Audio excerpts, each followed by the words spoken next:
And finally, Makueni County says it will achieve complete food security status within 3 years.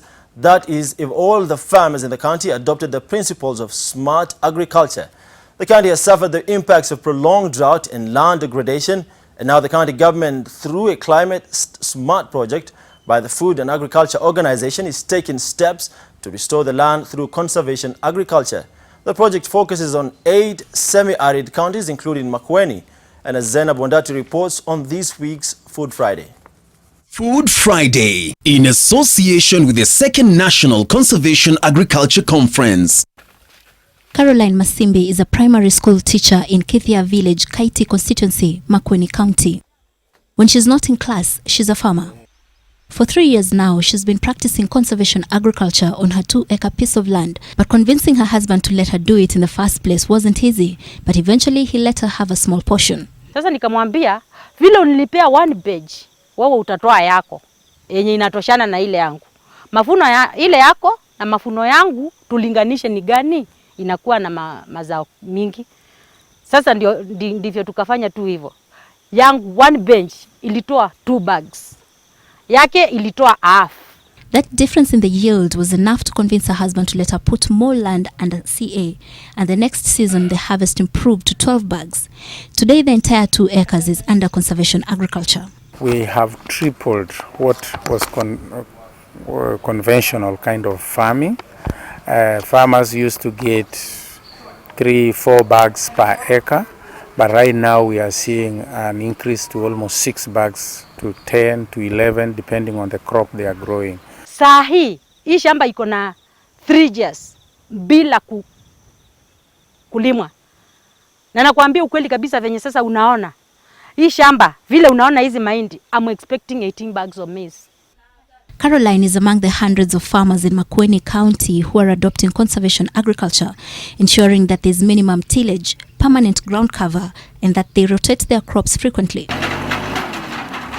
Given Makueni's vulnerability to prolonged dry weather, the county has developed a climate change policy which gives heavy importance to climate-smart agriculture.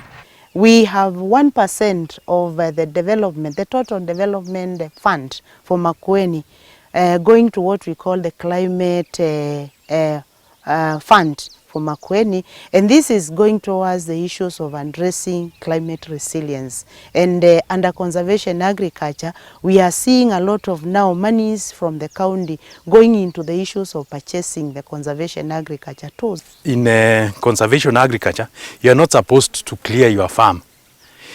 If you have stovers like this one, maize stovers and so forth, this one cuts them up to allow the reaper to penetrate into the soil.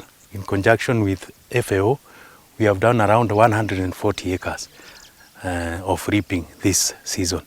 Makueni has an estimated 52,000 hectares of land under crop, and most CA adopters are using small-scale equipment such as animal drone reapers, jab planters, and shallow weeders. This one is called jab planter. Dani, open, close. Dani, open, close. For an ordinary mama mzee, okay? You can do an acre. In 1 day? In 1 day.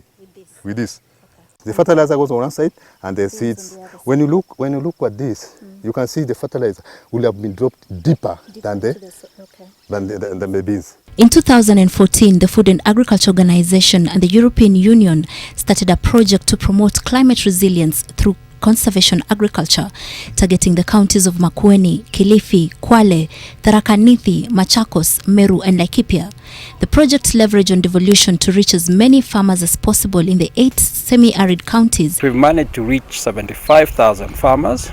Out of these, we have 30,000 adopting conservation agriculture on an average of 2 acres each. We have a total of around 160,000 farm families, and farm families are those farmers who are farms and they are practicing farmers. If every farmer, not even doing the conservation agriculture in the entire farm but 1 acre, I am telling you within 3 years we will not talk of food insecurity in Makueni. Sija wayuze chakula kabla nianze siye.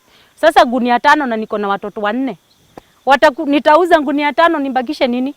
Lakini saa hii with 18 bags I sell 16 bags. Many farmers around the world are shifting to various methods of CA because the rapidly growing global population has put a strain on land resources such that periods of fallow, which were necessary to allow the soil to regenerate itself before a new crop is planted, have become non-existent. As a result, yields have been dropping rapidly due to the depletion of soil fertility. Kenya's adoption rate of CA is still low, but is expected to grow within the next few years as the changing climate continues to exert pressure on the agriculture sector. Zainab Wandati, NTV, for Food Friday. Food Friday, in association with the Second National Conservation Agriculture Conference.